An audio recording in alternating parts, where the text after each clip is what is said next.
All right, we are live, waiting for Instagram. And we are live on Instagram. Okay. Leadership, workplace mental health, entrepreneurship. This is Victory Leaders Lounge. Hello, everybody. Welcome to another episode of Victory Leaders Lounge. Today, we have a good friend of mine on the podcast. I see him all over the place over here, but that's because he is extremely active within the veteran community, and it's John Mikelson. John, you want to introduce yourself to the audience and tell us a little bit about yourself?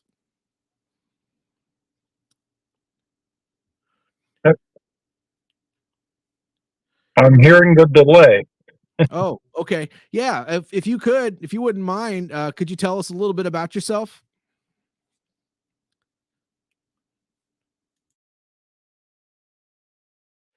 Hi, I'm John Mikelson. I retired from the active Iowa Army National Guard in 2004. I spent a lot of time in recruiting and with medical units.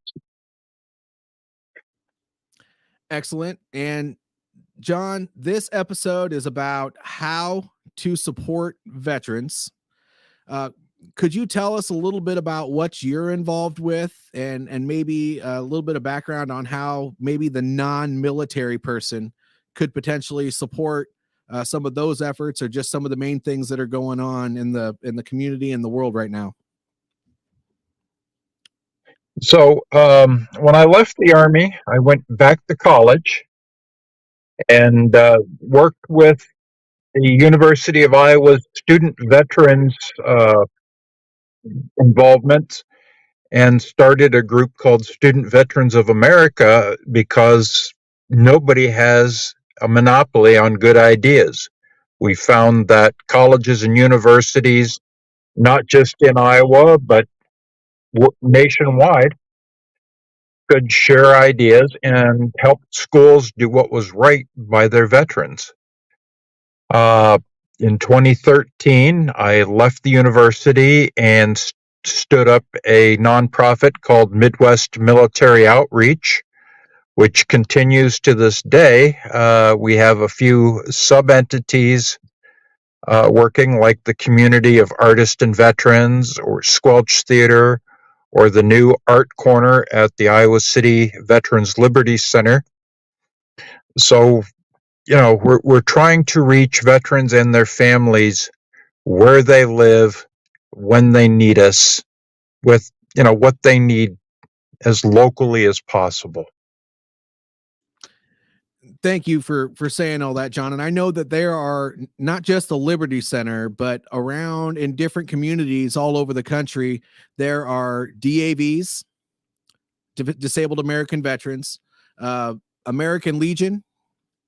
They're the VA hospitals themselves, with a bunch of sub-organizations usually within, and a bunch of nonprofits that people form to kind of support veterans, or usually the veterans stand them up themselves. And showing support to all of them, I think, is a very important thing. But a lot of people don't really understand how to help them or where to find them. And you've done a really good job in a lot of the channels that you're involved with and making awareness to that. What are some things that, if people wanted to look up, in your opinion, what are some buzzwords or something, or maybe some areas that they could go to find a way to support veterans in their local community? Well, let's start at the top with a guy named Albert Einstein, who said E equals MC square. Everything we do is magnified through communication and collaboration. So working with veterans is not a competitive sport. It's a collaborative venture. Back in the post-Civil War era, they formed the Grand Army of the Republic, or Union Veterans. After the Spanish-American War, folks came home and the GAR told those veterans they didn't qualify for membership, so they formed the VFW. In World War I, they created the American Legion because the VFW really didn't want those kids in their clubs.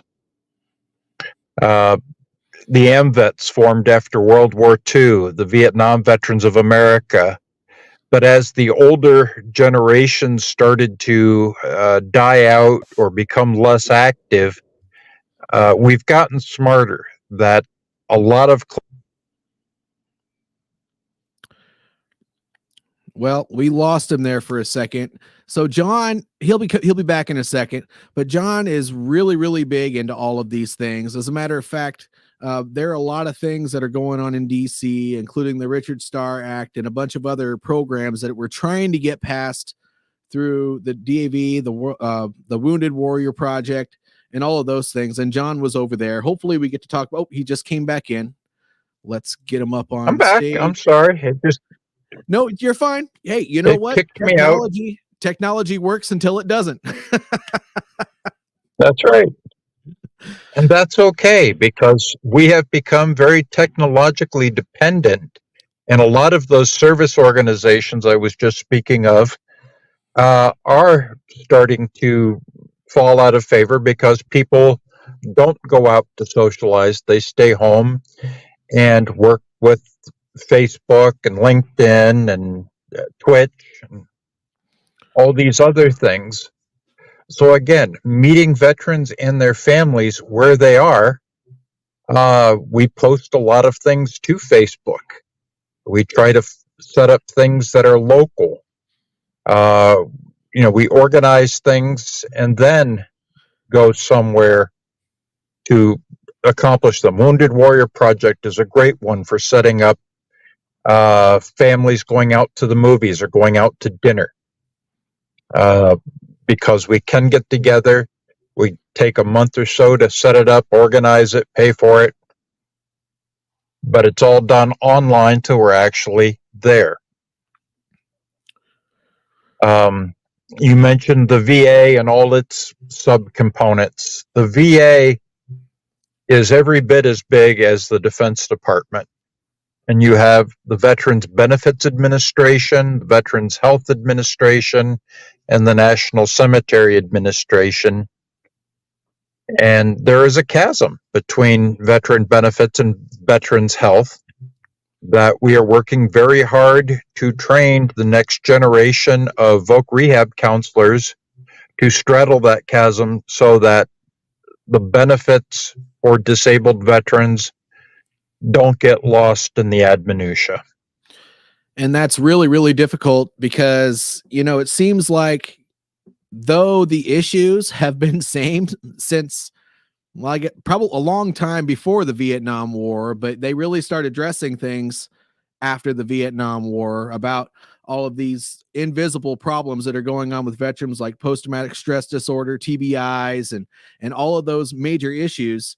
There are still a lot of things that the VA could do better.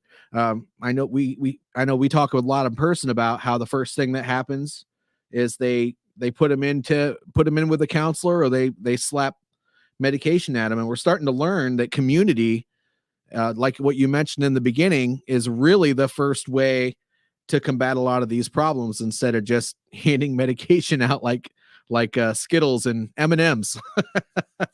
One of the programs I've really been impressed by is Dry Hooch up in the Milwaukee area. Oh, where all of the baristas making your coffee are also certified peer-to-peer counselors. really? If you're going to sit and talk to your barista, well, shouldn't it be somebody that's also served in combat and seen the same issues you've seen and dealing with the same recovery, and can say, this is how I did it? Or let's get Jim over here, and how did he do it? And Deborah, how did you recover? So that we're working together, we're building that external family, and we're really leaning on each other without dragging each other down. Yep. And we had And these programs are working. Oh, they are working. Absolutely. And we'll talk more about that in a second, but we had a viewer here, Michael, who said he used to play wheelchair basketball against the PVA, and he said he thinks people underrate the power of emotional connection when it comes to helping others. I couldn't agree more. But that's a huge thing. Emotional connection is what gives us that personal connection. You just really can't create empathy in a text. It's very hard, but you can do it sitting next to somebody and sharing stories, or working with a job coach who has recovered from something similar to what you're going through, or you as someone who's been out for a while, mentoring that new retiree or that new veteran. I mean, to be fair, Uncle Sam spent months taking us from civilian to service member. We had basic training, we had advanced training, we had specialty training.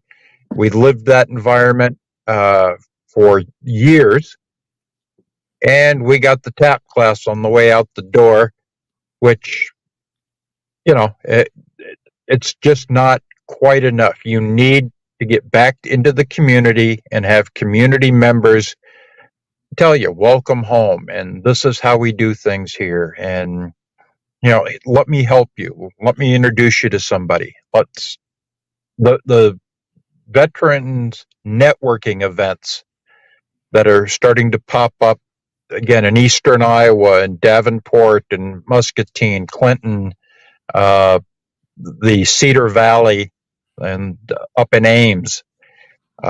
They're getting over 1,000 people showing up on a Thursday night over beer and pizza, and people are getting jobs because they're talking to peers.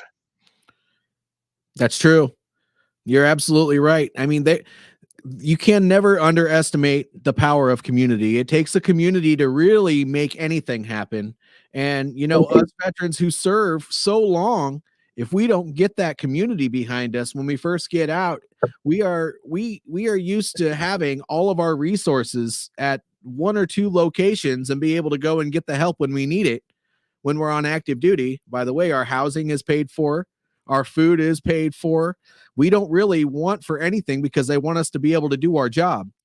However, when we leave that environment and we go out into the civilian community, first of all, people don't understand the type of urgency that we've had to have in our job. So when we talk about what we do, they kind of look at us like we're weird. And in addition to that, when it comes to being on the job, your peers that do the same thing to your right and left, when they see you working your holy living tail off because that's just the work ethic that you've developed, they take offense to it because they think you're trying to outwork them. And it's really, really weird, the dynamic that we have to walk into. So without that community, it's really difficult for us to feel like we have a belonging out in an environment where it just seems, and it is, foreign to what we're used to. Well, and this is where some of the student veteran organizations were going when folks arrive on campus. A college community is very different than a military community. So finding peers, having a place that offers that diversity, because veterans dress a little different than everybody else. They speak a slightly different language. They are culturally different. That they will integrate over time, but give them the time. That's right. In the industrial world, we are finding veteran employee networks. The Valor Group with PepsiCo and Quaker. Collins Aviation has a veterans employment group. Principal Financial, where the veterans all know each other within the corporate structure and mentor one another. And it just builds a stronger company overall. You're right. It'd be nice if we could have separate communities outside of that, where they're industry type communities that that could bring veterans together, that are veteran led only, that instead of having to join these highly paid industries like what we went to the other week over at the Limestone Association. Well, instead of having a Limestone Association, maybe have a construction association for veterans or something like that, that probably has Well, dual membership. Maybe there is something like that. I might be missing it. so, within that industry or the individual companies within that association, do they have a veterans affinity group? And some of the larger companies really do a good job with that. Others may not fully understand how to adapt to a veteran in the workplace, or a military spouse in the workplace, or a drilling garden reservist needing to take time off for military duties. So we lean on organizations like SHRM, the Society of Human Resource Managers, has veteran ambassadors that will go and meet with HR departments and talk about various mentorship programs and hiring programs and some of the advantages that these service members and spouses bring to the workplace. You have organizations like the employer support of the Guard and Reserve. Well, looks like John's getting kicked out, but he was bringing up the employer support for the Guard and Reserve. And what that organization does is they educate, they kind of partner with the civilian community and the Guard and Reserve community on how to on education for both the service member and he's back. I'm back, and I heard you start to talk about ESGR. Yes. But these are the subject matter experts for the USERRA laws, the Uniformed Services Employment and Reemployment Rights Act. They also have ombudsmen to help both the service member and the HR department understand what is and isn't allowed by law to allow these folks, whether they're currently drilling members of a reserve component or they are a prior service veteran, just needing to get to VA appointments. What does the law allow? What modifications are there to the Family and Medical Leave Act for veterans and military spouses? These are the experts community employers can bring in, free to them. You're right. And in addition to that, though, what a wonderful opportunity for employers to partner with the National Guard and Reserves and with an organization like ESGR. So if you don't take the opportunity to bring National Guard and Reserve members into your organization, it's almost a missed opportunity, because these people never really, unless they deployed or had to go on active duty for a long time, never fully integrated into the military lifestyle. However, they were trained and went through all the training that we had to do on active duty as well, but they've always had to hold a civilian position.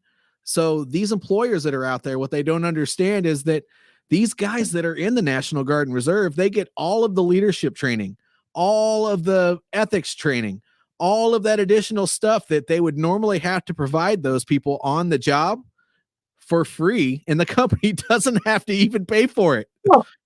And you figure some of these folks are senior leadership.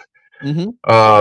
Several of them have acquired additional skills that hiring managers or first line supervisors don't even realize, they can bring to bear in the office space. And Beyond that, they're in shape and drug tested at least annually and show up with a decent haircut and know how to dress and tend to be 5 to 10 minutes early instead of 20 minutes late. Again, tend to. There's always going to be a meatball somewhere, but Oh, of course. I mean, there's exceptions to every rule in any line of work. It doesn't matter if it's the military or if it's landscaping or if you're in corporate America. 10% of the workforce is always full of those people that show up late, don't get work done, and all that other fun stuff. But that's not taken away from the workforce at all, just to give a veteran an opportunity, because they have all the additional training opportunities that you might not be able to send them on when they're just a part of your small to medium sized company. They tell a story about a Walmart greeter, older gentleman, was retired Air Force, but he'd come in 10, 20 minutes late most mornings. He was really friendly and people seemed to like him. He just was never on time. So the store manager pulls him aside and said, Jim, we kind of like to start the shift when the shift starts. What did they used to tell you in the Air Force when you showed up 10 minutes late for a meeting? Well, he looked at him and he said, well, they usually said, how would you like your coffee, General?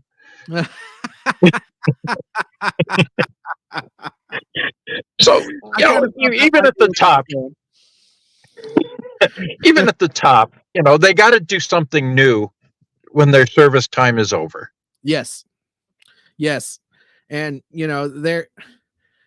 it's still foreign. It doesn't matter how much time you had in service. People tend to either stay with the government and move on to another position after they've retired.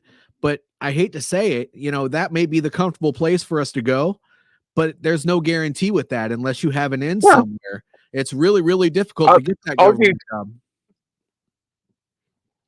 I'll use my youngest son as an example. He left the Army after 10 years as a captain.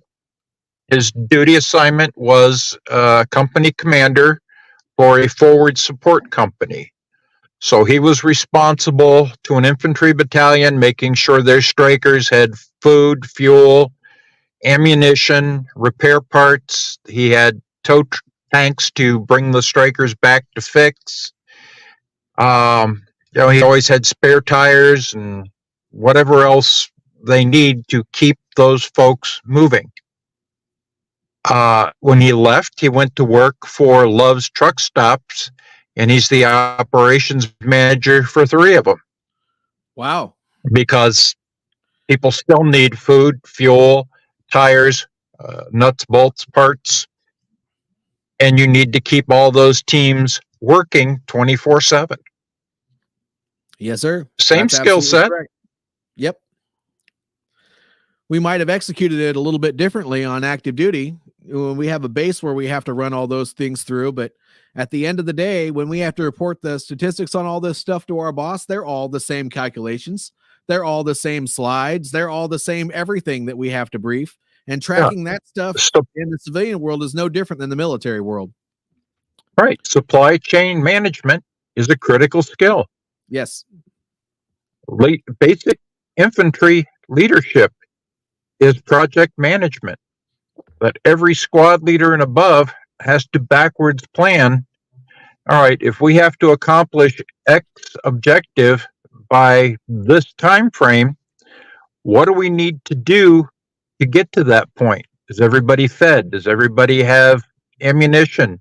Is everybody trained up on how to read the map to get there? Do we have the rehearsals for what to do once we get to the target area? All those things have to be built into the plan before they get to that objective. That's true. And that's not just for the infantry itself. We have to do that stuff within every branch. When I say branch, I'm sorry, logistics, transportation, infantry, medical, they all have to do these things. I mean, there's a staff job for, it seems like, almost every single one of those different job types. And that translates perfectly into the civilian workforce. But when they see the application, they have the resume, when they see the resume out in the civilian workforce, they see that this person served in Korea this long, Germany this long. They were responsible for this much cargo or this many people. And, it doesn't, the verbiage doesn't exactly translate over. And when they see that that was all in the military, it doesn't, I don't know what it is, but they always think we're either overqualified or they make an excuse as to pass that, as to why to pass that application over. Yeah, but somebody with that kind of experience, they are adaptable to all kinds of communities and cultures. Yes. If they can do Germany and Korea successfully, they have met with and worked with German nationals and Korean nationals and probably several other countries within NATO or UN forces. Yes. They can think on their feet.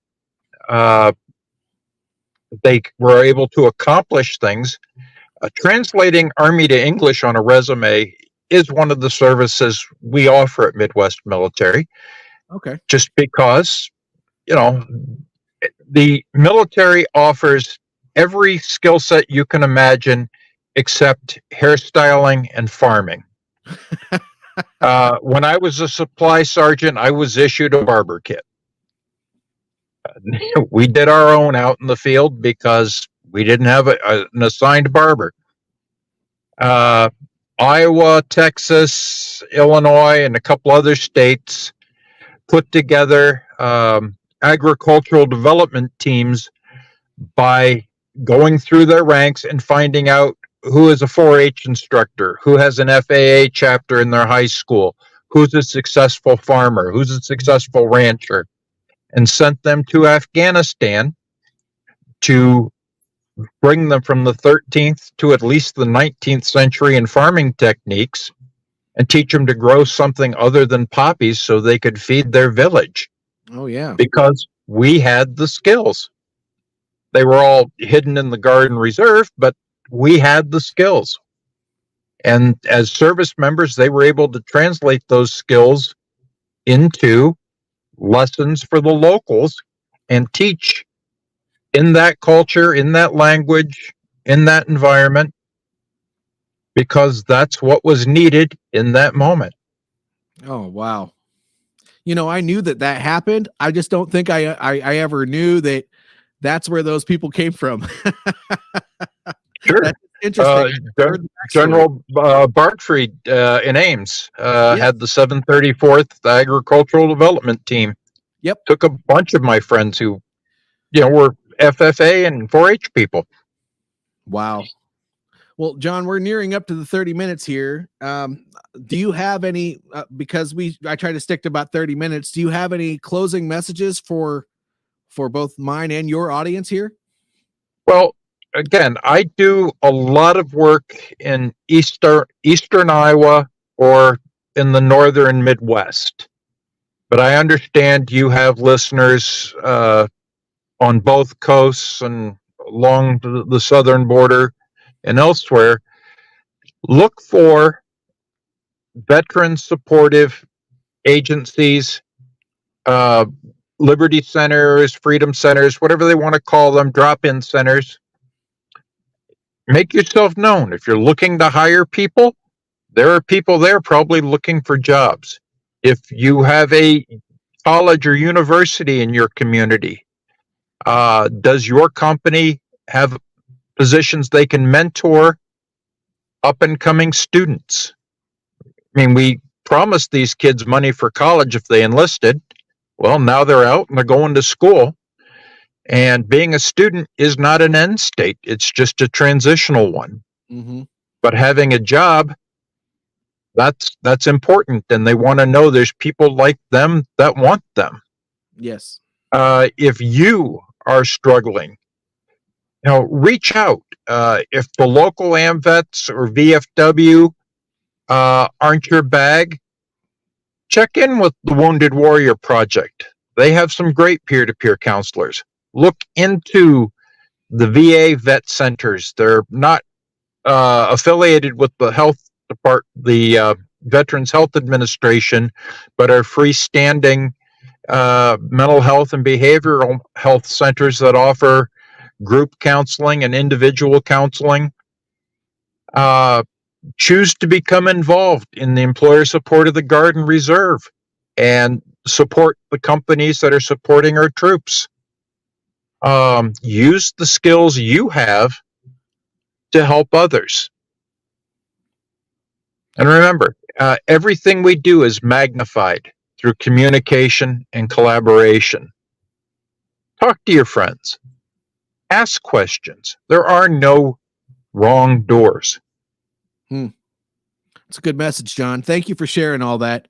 And now everybody that's listening, if this information resonates with you, or if you want to find out more about the types of things that John and I talked about today, you can comment below and ask those questions, or reach out to me, or if you can find John directly. If not, I can connect him to you. But if you like this information, if it resonated with you, please like, subscribe. Make sure that you share this so that the rest of your audience can see it. And of course, please comment below. Keep the conversation going, or ask questions. It's important to bring awareness to these things, especially with the veteran community. Though John and I seem like a very healthy couple people, there are a lot of people out there that need help, and they might be healthy, they might not be, because they don't have the opportunities. So make sure that you're spreading the message so that you're helping the veteran community. And if you want to volunteer, we could always use extra volunteers as well. And we have lots of places you can volunteer, whether it's veteran advocacy in the State House, or in DC. Wounded Warriors is looking for somebody in every congressional district. If you're looking to help Student Veterans of America is looking for mentors for the college kids. And I was a college kid at 45 when I went back to school. So, some of those kids are grayer than others. Military families in your community need help. Poor guy may be assigned to recruiting or ROTC duty and has no idea who else in the community may be on their side. Yep. And you can also support military spouses by offering them jobs as well, because just because it's an active duty military installation, that doesn't mean that the spouses are having an easy time on base, because they have a certain air about them as well out in the community, because they know that these people don't stick around super long while they're at each duty station. So keep that in mind as well.